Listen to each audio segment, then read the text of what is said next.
the higher self and the egoic self. What example could you use in your life to tell the difference between them, and what do we do about it when we do see the difference, I guess? Well, it's kind of funny because I guess the higher self perspective is simply very similar to the observer. Yeah. Where the higher self sees it, or it's that clarity. God, in our charismatic days, I remember, just saying, I feel clear in the spirit, or whatever it was. It was just my higher self getting a different view. But the egoic now says, well, let me take that view and do something with it, and so still striving to build a religion around it. Let me now that I see this higher view, I'm now above this stuff over here and down below, and now I'm judging it and condemning which is myself, ego, isn't it? Which is ego. Yeah. So I think the higher self, which again, it's not separate. And I know some people are like, there is no higher self and lower self, or high vibration, low. It's not about being. There's the I and there's the and. We're not talking about separation. We're talking about simply perception. Yes. So we are humans, having this human experience. And so it's all about perception. So yes, there is this higher self, and not a lower self, but just a different self perspective. So anyways, that's kind of how, Crystal and I were talking about, like, how I remember in this one stage of my deconstruction where I felt like I was like schizophrenic or something, because there was this one part of me that I was loving, and I'm like, yes, this is who I am. I'm powerful. I'm wonderful, or I'm beautiful, or whatever it was, the realization, the truth, the clarity, whatever it was that I was, the information I was receiving as my truth and my reality. All of a sudden, I would see nothing but the complete opposite in my simulation, in the matrix. Yeah. And I'm like, what is going on? Because I know I'm powerful. I know this, but yet I'm seeing the complete opposite. I'm experiencing the complete opposite of what I thought I believed.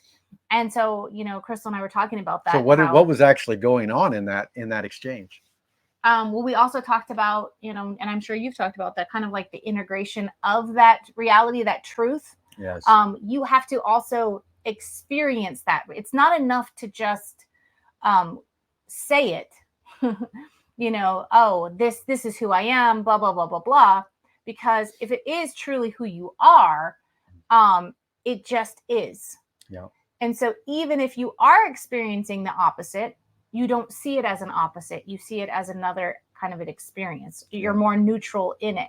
The moment you start seeing or claiming or judging that it's the opposite of who you are, you've already, that's the ego trying to figure it out, trying to fix it, trying to change it. I need to manifest this or that or whatever. But ultimately, it comes from the higher perspective, which is the inner perspective of true reality, of that is who you are. Yeah. And it's kind of like integration. It takes time for you to actually have those experiences line up with the reality of who you are. Does that make sense? Yeah, makes complete sense. So it's kind of like you're still processing the information as you're journeying it all out. Well, thoughts, right? Yeah. When you think about thoughts is what creates suffering. There's no such thing as suffering except through thoughts. Right. And if you could look at the character God is playing as you. Now we can look at it as in one plane in the 3D.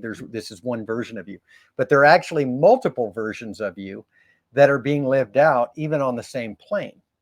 Because not only do you have your version of you that you're perceiving, but you have everybody else as you perceiving this version of you through different eyes, which means it's multidimensional in the way in which some people love you, some people hate you, some people think you're kind, some people think you're selfish.